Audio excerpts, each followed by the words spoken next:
Welcome back. It's time for another book talk video. Today is Throwback Thursday, but I realized a lot of people on Booktube are now doing Poetry Thursday. So I thought, how neat would it be to combine Throwback Thursday and Poetry Thursday and do a little throwback to She by Saul Williams. This is a poetry collection. I know, I do poetry videos now, which is also part of the challenge on YouTube, on Booktube, to perform poetry. But let me tell you a personal story before I perform some of the poetry that's in this book. I started teaching creative writing a long time ago, back in 2005. And the first group of creative writing students I have, oh, they're so special in my mind, in my memory. They were such awesome students. I remember them all really well. And something I did to help teach poetry, which a lot of teachers do for poetry, is talked about slam poetry, performance poetry. And I had found a documentary called Slam Nation, which I bought, but thank goodness I watched it before showing it to the class, because it was not at all school appropriate. So I decided, even though I couldn't show them the documentary, I could show them clips. I could show them some of the poetry performances from it. I was able to show them Saul Williams. So some of my students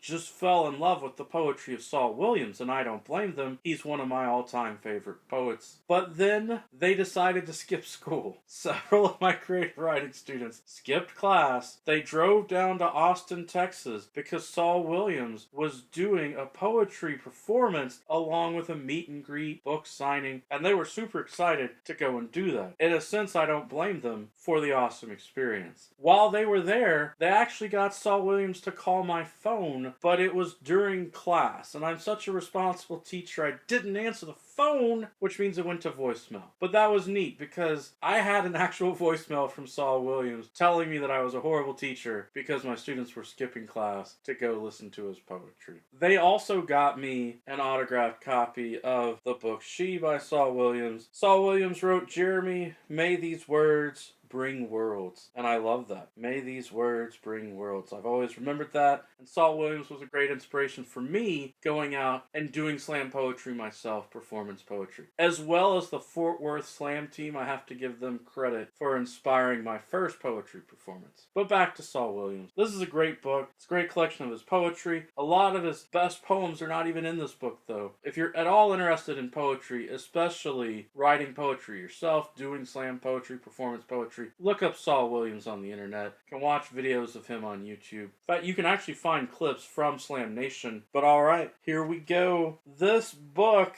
is written with little divisions between poems, but it doesn't give each division or each poem, so to speak, a title. It's a big collective work. From the print edition, I'm just going to start on page 56 and give you some poetry.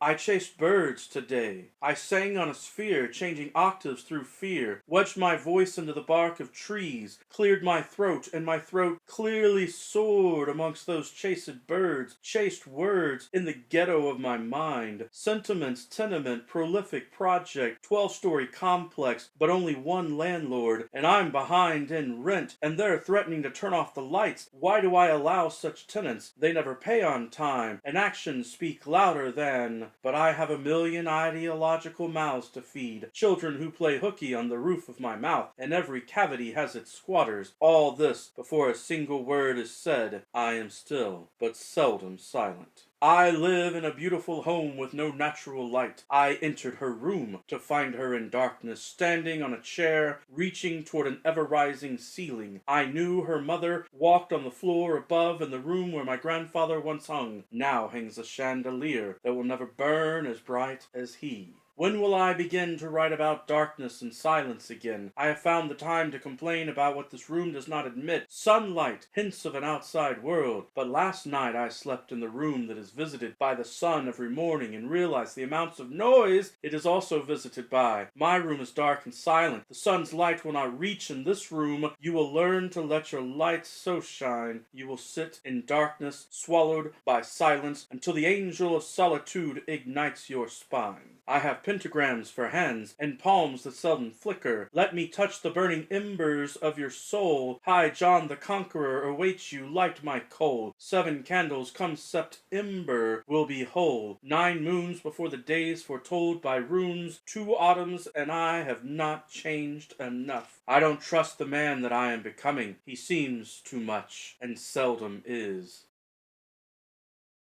Isn't that poetry amazing? Alright, let's go to the epilogue.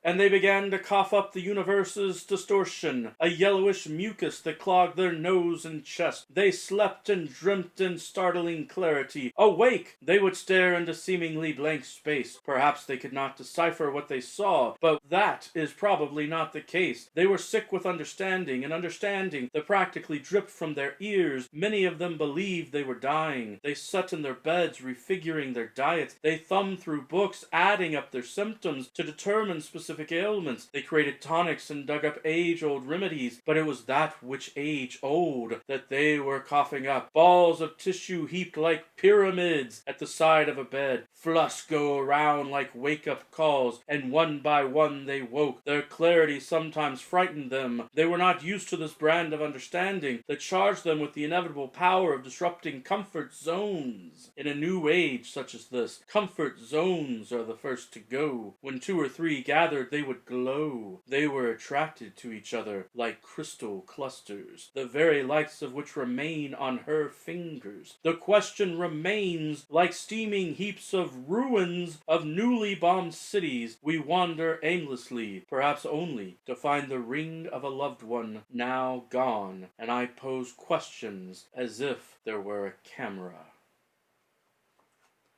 That's Saul Williams, folks. I highly recommend his poetry. Every day is a great day for a poetry recital or a book talk. Peace.